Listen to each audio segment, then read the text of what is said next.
Alors, vous, je commence avec Istovan Kogé.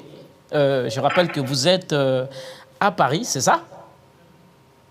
À Brest. Voilà. Alors, vous faites partie de ces opposants aux textes qui sont vent debout depuis quelques jours pour dénoncer. Vous dites que la version finale qui a été promulguée n'est pas celle-là qui a été soumise à référendum. Est-ce que vous pouvez nous en dire un peu plus? Alors, tout à fait. D'abord, je vous remercie, M. Djouedabani, d'avoir permis à l'Alliance démocratique et solidaire de s'exprimer sur cette question. Comme vous le savez déjà, avant le référendum, nous avions fait un communiqué à l'adresse du chef du président de la transition, dans lequel nous invitions les autorités à repousser les élections parce que le texte qui avait été promulgué le 21 octobre dernier comportait un certain nombre d'erreurs et que le texte ne pouvait pas être soumis à vote avec ces erreurs-là.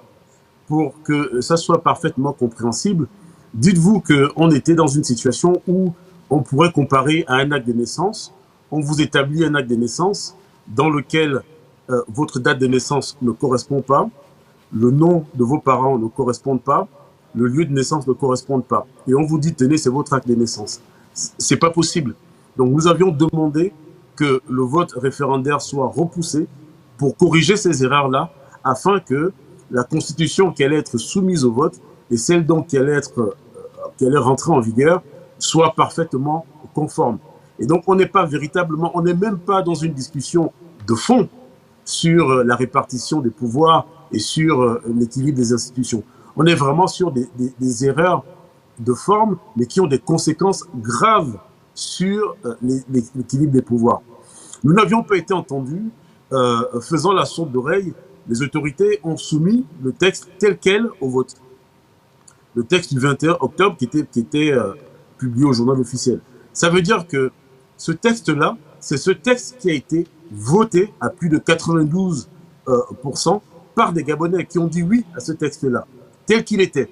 Aussi imparfait fut-il, il a été adopté de cette façon-là.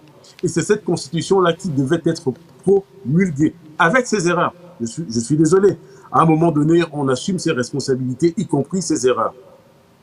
Mais alors, grande fut notre surprise de découvrir que lors de la promulgation du texte, le 19 décembre dernier, la version du texte promulgué ne correspondait en rien à ceux qui avaient été soumis à référendum. Alors nous avons tenté de faire le jeu des 7 erreurs, de comparer les textes. On a vu que l'article 28 a été modifié. L'article 46, que nous avions critiqué, a été modifié. L'article 67 a été modifié. L'article 93 a été modifié.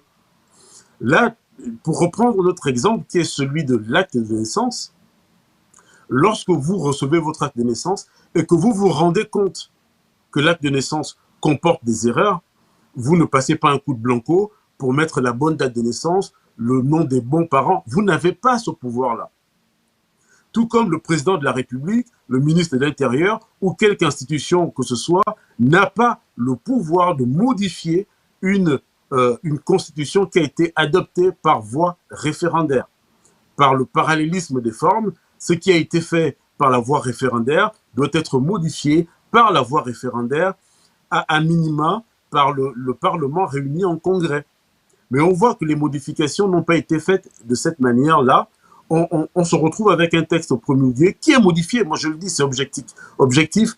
Vous prenez le texte d'octobre qui était publié au journal officiel en octobre dernier. Vous prenez le texte qui est promulgué et vous voyez très bien que le texte a été modifié.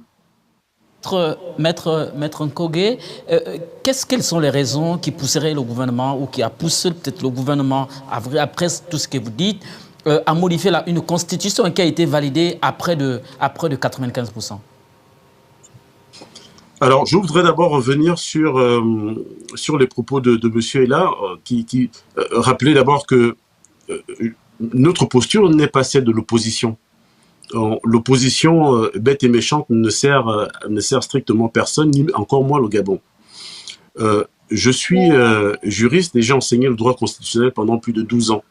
Cela signifie que lorsque un élément est posé, j'ai la pleine capacité d'analyser les conséquences. Lorsqu'une constitution, la souveraineté populaire appartient au peuple. C'est la base. Ça veut dire qu'en fait, le peuple, lorsque le peuple adopte une mesure, personne ne peut la modifier, si ce n'est le peuple lui-même. Donc on est là dans les éléments juridiques de base. Le peuple a adopté une constitution, personne, à part le peuple, n'a le pouvoir de la modifier. La constitution, c'est pas un décret, c'est pas une circulaire, c'est une norme fondamentale. Je prends, monsieur est là, souhaitait que j'édifie un peu plus. Je fais pas un cours de droit constitutionnel. Les textes sont disponibles à la lecture de tout le monde, il faut aller les lire. Je prends l'article 28, publié en octobre dernier, donc qui a été soumis au référendum. Voici la version d'octobre. Chaque citoyen a le devoir de contribuer à la préservation ainsi qu'à l'amélioration de l'environnement. Point final. D'accord? Pardon, ça c'est la version de décembre. La version d'octobre, chaque citoyen a le devoir de respecter et de défendre le patrimoine national et les biens publics et de contribuer à la préservation ainsi qu'à l'amélioration de l'environnement. Octobre. On n'a pas le même texte. Même si la finalité est la même, mais l'article a été modifié. Et cette modification-là, lorsque ça a été adopté par voie référendaire, on ne peut pas revenir dessus. Or, entre le référendum et la promulgation, l'article 28 a été modifié.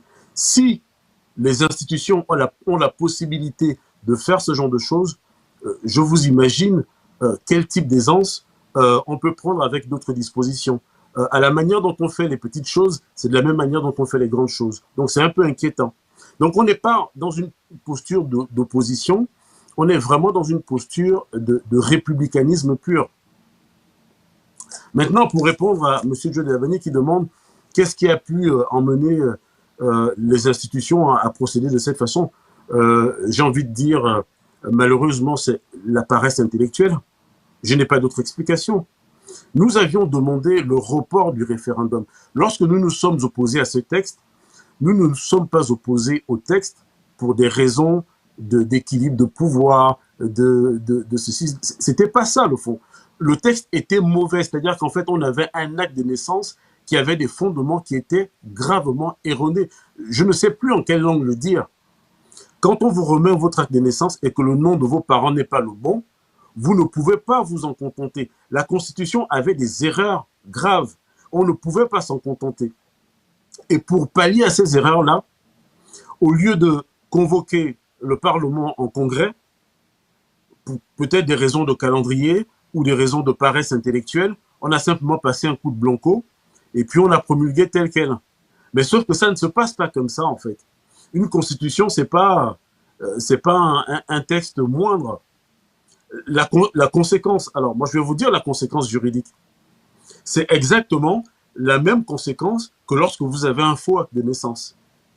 Tout ce que vous allez faire par la suite est vicié. En vertu du principe selon lequel Fraus omnia corrumpit. Quand vous avez un vice, ce vice entache tous les actes qui en découlent. Quand vous avez un faux acte de naissance, les examens que vous passez, les diplômes que vous passez sont entachés. Le mariage que vous allez contracter avec une personne est entaché parce que au départ, votre acte de naissance est faux. Voilà la conséquence aujourd'hui de la Constitution gabonaise. Ce que je suis en train de dire, alors, j'insiste, c'est vraiment... Enfin, je n'ai pas de temps à perdre une après-midi à venir gouser dans les médias. Ce qui se passe est grave d'un point de vue juridique. C'est pas de l'opposition pure et simple, c'est factuel. Vous prenez l'article 28, vous prenez tous les articles que j'ai cités, monsieur est là, allez les regarder. Ils ont été modifiés. Or, le président n'a pas ce pouvoir. Aucun ministre n'a ce pouvoir. La seule personne, c'est le peuple gabonais, à défaut, le Parlement réuni en congrès. Or, aujourd'hui, on n'a pas la preuve que le peuple gabonais a modifié la Constitution après le référendum. Encore moins, on n'a aucun moment était dit que le Parlement s'est réuni en congrès pour corriger les erreurs en question. Pourtant, elles ont été corrigées. Par qui? Quand? Comment? Maintenant, je vous laisse à votre conscience républicaine pure et simple. Maître Istovan, quelle est selon vous la conséquence de ces modifications? Mais alors, pour faire de la pédagogie, Monsieur Djouadabani, c'est la même conséquence que lorsque vous êtes allé à la mairie récupérer votre acte de naissance, vous avez vu que la date n'est pas bonne, la date de naissance n'est pas bonne, le nom de votre maman n'est pas bon, le clan de vos parents ne sont pas bons. Au lieu de faire un jugement supplétif, donc au lieu de rassembler le Parlement en congrès pour modifier ça, donc au lieu de faire un jugement supplétif, dans votre coin, vous mettez un coup de blanco, vous modifiez, vous corrigez les éléments pour les rendre bons, et puis vous en restez là. Et avec cet acte de naissance, vous passez des examens, des diplômes, vous vous mariez. Le jour où c'est découvert, il se passe quoi? Tout ce que vous avez validé pendant des années est invalidé. Fraus omnia corrompit, je l'ai dit. Le vice corrompt absolument tout ce qui en découle. On est dans un système juridique. L'État est une construction juridique qui repose sur la Constitution. La Constitution, c'est la norme fondamentale. Donc, en termes de pyramide des normes, on a la Constitution au sommet. De la Constitution découlent les lois, des lois découlent les décrets et les arrêtés. Si la Constitution est mauvaise, si elle est corrompue, tout ce qui en découle est corrompu. Cela veut dire que, mais c'est extrêmement grave, cela veut dire que nos parlementaires qui ont lu, qui ont vu la communication qui a été faite là-dessus depuis 2 jours, mais qui ne réagissent pas, ils vont adopter des lois qui sont tirées d'une Constitution qui elle-même est viciée. La Constitution qui a été promulguée, alors je le dis de façon extrêmement claire pour qu'on ne me dise pas de ne pas l'avoir été suffisamment, la Constitution qui a été promulguée le 19 décembre dernier n'est pas la Constitution que les Gabonais ont adoptée en novembre dernier. Dès lors, la conséquence juridique, c'est que cette Constitution, ce texte qui a été promulgué au journal officiel le 19 décembre, c'est un décret constitutionnel. Autant vous dire quelque chose qui n'existe pas. Voilà la conséquence. Maintenant, si nos institutions qui prônent le retour, la restauration de la dignité nationale veulent diriger le Gabon sur un décret constitutionnel, c'est-à-dire une invention, quelque chose qui n'existe pas, bon courage. Tôt ou tard, ce texte finira par tomber. Quelqu'un le fera tomber. Est-ce que vous, maître, vous avez peur pour l'avenir? Je ne suis pas du tout rassuré. Je ne suis pas du tout rassuré puisque, comme je vous l'indiquais, à la manière dont on fait les petites choses et la manière dont on fait les grandes. Quand on voit que les institutions actuelles ne prennent pas le temps, un état de droit, alors pour lever toute confusion, quand on dit état de droit, c'est pas un état dans lequel les droits et les libertés sont garantis. Un état de droit, c'est un état dans lequel les procédures, c'est important, les procédures matérielles d'adoption des textes, d'élaboration des normes et de mise en application de ces normes sont respectées. C'est ce que signifie état de droit. Là, on voit qu'au sommet de l'État, on n'y est pas du tout. Cela ne coûtait absolument rien, compte tenu des enjeux, de l'importance de la chose, de réunir le Parlement en congrès pour procéder à ces modifications. Quand on voit que les institutions ne se donnent même pas la peine de le faire. Justement, maître, j'ai une question à propos de ça. Est-ce que vous pensez qu'il aurait fallu peut-être que nous allions ou répartions au référendum ou convoquer l'Assemblée pour peut-être retraiter ces questions? De mon point de vue, dans l'idéal, il aurait fallu reporter, ne pas... Alors, j'ai alerté. Pourtant, les institutions se sont obstinées à organiser le référendum pour des raisons qui leur sont propres, dont acte. À minima, Monsieur Djoué, à minima, la décence aurait voulu que... C'est vrai qu'organiser un référendum, c'est compliqué.